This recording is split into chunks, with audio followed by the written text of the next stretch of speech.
ආයිබෝවන් family kitchen YouTube channel එකට ඔයාලව ගොඩාක් ආදරයෙන් අදත් පිළිගන්නවා. මම අද ඔයාලත් එක්ක බෙදා ගන්න හිතුවේ හදන්න ගොඩාක් ලේසි වුණාට ගොඩක් අයට හරියට හදා ගන්න බැරි බටර් කේක් එකක් හදා ගන්න විදිහ.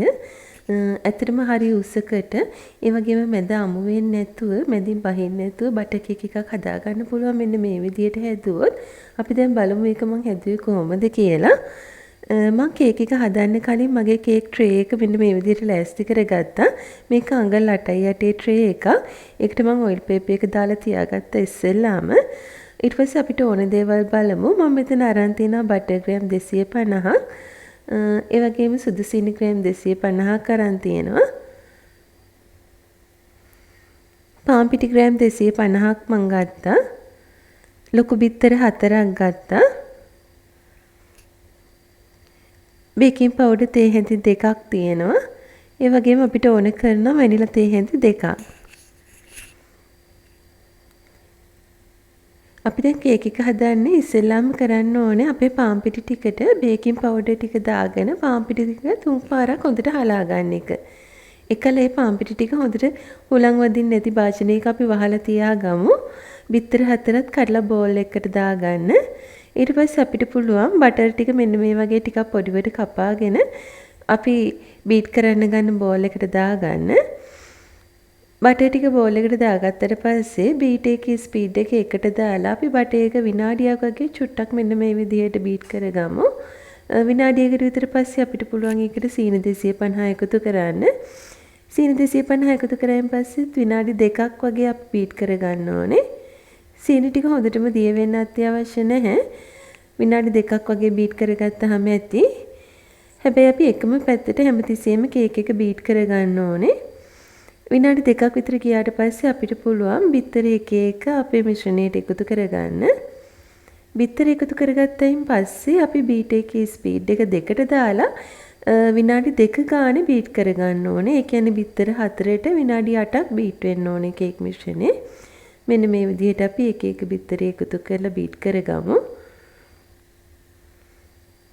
බිත්තර එකතු කරායින් පස්සේ බීට් එකේ ස්පීඩ් එක හැම වෙලේම 2ට තියාගන්න. මෙන්න මේ විදිහට.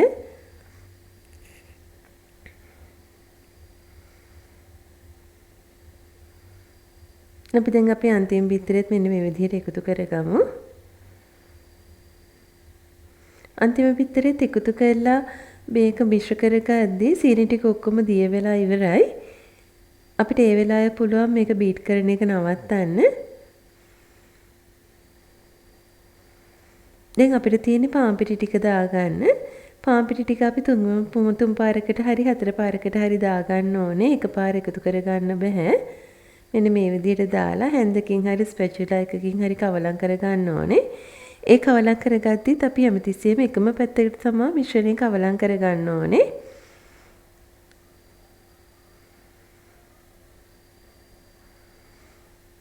ඒ වගේම ඔයාලා ගොඩාක් මතක තියාගන්න මේ කේක් එක හදන්න බටර් එක ගද්දි බටර් එක ෆ්‍රිජ් එකකින් ගත්ත ගමන් ගන්නත් එපා. ඒ වගේම ගොඩාක් තිය වෙලා ගන්නත් එපා.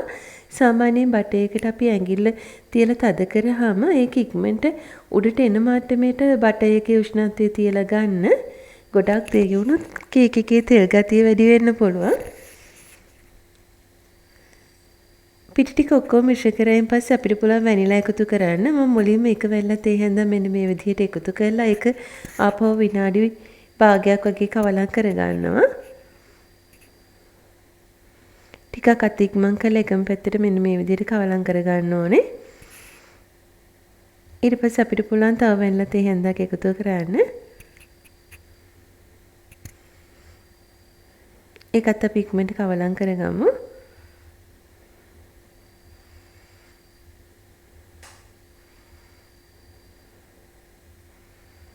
දැන් අපි කේක් මිශ්‍රණය හරි.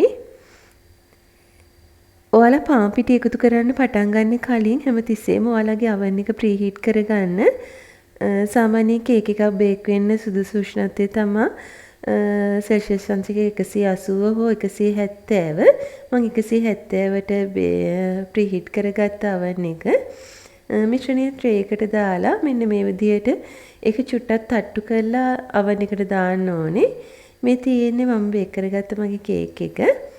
බලන්න චුට්ටක්වත් අමු ගතියක්වත් මැදින් බැහැලා මැදින් පැරිලා මුකුත්ම වෙලා නැහැ. ගොඩක් හොඳට කේක් එක තියෙනවා. ඉතින් අපි දැන් කූලින් රැක් එකට කේක් එක දාමු. කේක් එක චුට්ටක් නිමෙන්න. චුට්ටක් නිමෙද්දී අපිට පුළුවන් ඔයිල් පේපර්ස් අයින් කරන්න. ඉතින් මේ තියෙන මම හදාගත්ත කේක් එක ඇත්තටම බලන්න හරිම සොෆ්ට් එකට තියෙනවා. චුට්ටක්වත් අමු ගතියක්වත් කර වෙලා වැඩි වෙලාවත් මුකුත් නැහැ. හොඳට තියෙනවා. ඉතින් ඔයාලත් මේ විදියට හදලා බලන්න වරදින්නේ. මම කිව්ව වෙලාවල් වලට ඒ ස්පීඩ් එකකින් හදුවොත් කේක් එක ඇත්තටම හොඳට තියෙනවා. මේ තියෙන මම හදාගත්ත බටර් කේක් එක.